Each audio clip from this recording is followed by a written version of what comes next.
ñu ñëwoon fii tase fi pour wax ak waa Sénégal waa Xombol attirer attention autorité yi ci municipalité Xombol ni muy doxee d'abord dañuy commencer ci ba ñu ñëwee ba léegi am na benn document bu ñu wax document de passation de service boo xamante ni c'est entre le maire sortant et le maire entrant ba léegi le conseil municipal xamul document boobu parce que demande nañ ko am entreprise de maire n'a pas voulu nous mettre ça à notre disposition. beneen point bi ci des mooy ñoom bi ñu ñëwee ils ont trouvé des employés ici ñu dàq leen. ñooñu yóbbu leen tribunal ba Xombal ñu condamné ko définitivement mu fa war a fay 32 millions de francs CFA te bi ñu leen di dàq le conseil municipal n'était pas impliqué. Aujourd'hui dañuy wax ni maire ni ko na respecter ces pères de famille là qui ont été défalatés mu fay leen seeni droit. beneen bi ci des nous attirons l'attention du préfet du garant de la légalité nous attirons l'attention du gouvernement du ministre des collectivités locales et du ministère de l'Intérieur que la situation du maire situation maire bi actuellement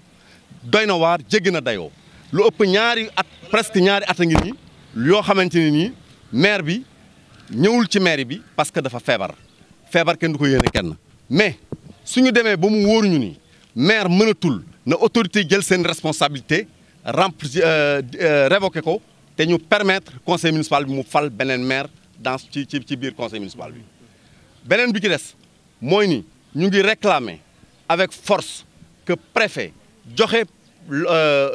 attirer attention ci fonctionnement mairie Xombol bi parce que mairie bi actuellement dara doxu fi même pour par exemple ñi nga xamante ni ñooy exécuter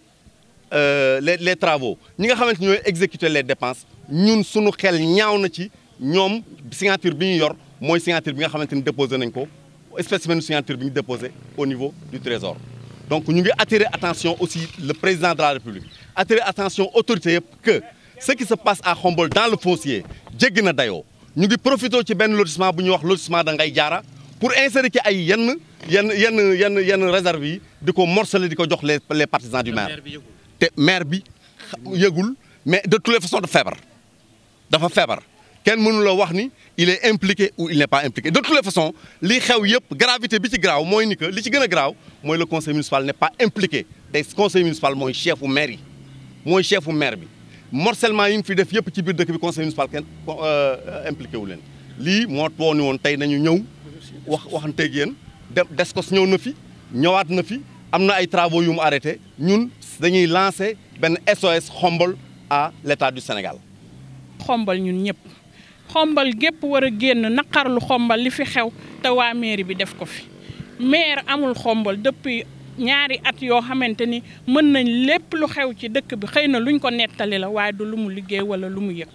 ñi ngi ci suuf si di ko caxatee di maye fii di jaay fii di nangu terrain jàmbur yi di jox ñu leen neex ñi ngi yor lotissement ngay jaar yooyu ñuy wax man gis naa dund naa ñoo xamante ni dañu fay woon depuis trésor ñu ñëw jox ñu leen seen ay parcelles gis naa loolu am naa ci ay témoins leer nañ maire bi nag ak maire bi la ñu bëgg ñu jóge fi ndax ñi fi ne amuñu capacité yor ko mënuñu koo yor ñoom xamuñu dara mënuñoo yor maire depuis maire bi jóge fi ñi fi nekk amuñu benn xam-xam pour yor maire ñuy ñaan président de la république ministre de l'intérieur ñu ñëw dimbali ñu ci Xombal gi parce que Xombal doxul Xombal ku ñëw Xombal daaw jéeg daawaati jéeg ak ren ji xam ni dara doxu fi budget yiñ fi génne woon yëpp nag gisuñu benn budget boo xamante réalisé nañ fi jëmbat garab wala ñu faj fi nit wala ñu teg fi benn mool yàq nañ Xombal ñuy ñaan wallu ku ñu wallu ci Xombal gi ndax bëgg nañ suñu dëkk te amuñu lu dul Xombal ñi ngi dàq ay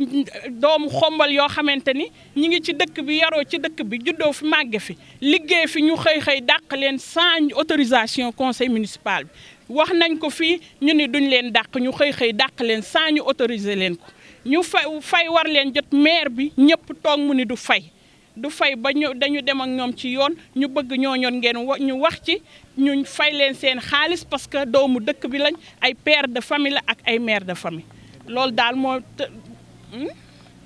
loolu daal mooy problème bi ñu bëgg daal ku ñu dimbali ci Xombal maire bi ñu jële ko fi ñu liggéey ndax Xombal gi yàq nañ ko dagg nañ fi ay garab yoo xamante ni benn nit rek mooy dagg garab bi jaay xamuñu ku ko autorisé xamuñu ku koy jaay xamuñu ku jënd garab yi wala fan ci poche kan la dem ñun daal ñoo ngi ñaan wallu ci biir Xombal gi ku ñu wallu ñu jël ndax xombal tardé na waaye ñi fi nekk ñoo ko yokk tardé liggéeyuñu xombal dara. C'est le document où figurent par exemple tous les projets qui ont été laissés par la municipalité, le maire sortant et le maire entrant. Aussi l'état des finances de la mairie, comment on l'a trouvé. Nous ne savons pas là où on a commencé et vraiment ce que nous exécutons. Le deuxième point, c'est de me réclamer à ce que le maire, parce qu'il a licencié des gens sans pour autant aviser le conseil municipal. Donc au total, 7 personnes ont été licenciées par la commune, qui a valu à Khombole une condamnation définitive de 32 millions de francs CFA.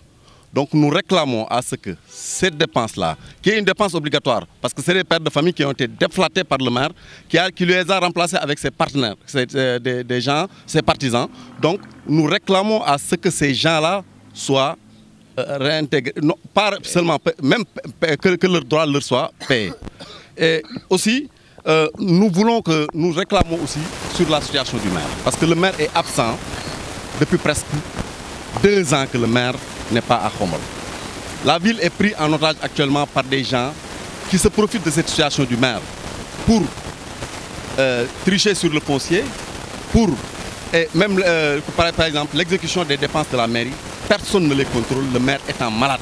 actuellement. Donc nous voulons que le préfet, garant de la légalité, et nous appelons aussi la présidence de la République, le ministre de l'Intérieur, le ministre des collectivités locales, d'assumer ses responsabilités par rapport à cela, que si le maire n'est plus capable de gérer la municipalité, qu'il soit révoqué. Et quand les choses sont avérées avec le compte administratif là, que cette dépense est effectivement insérée dans le budget. Donc nous voulons et nous le réclamons que le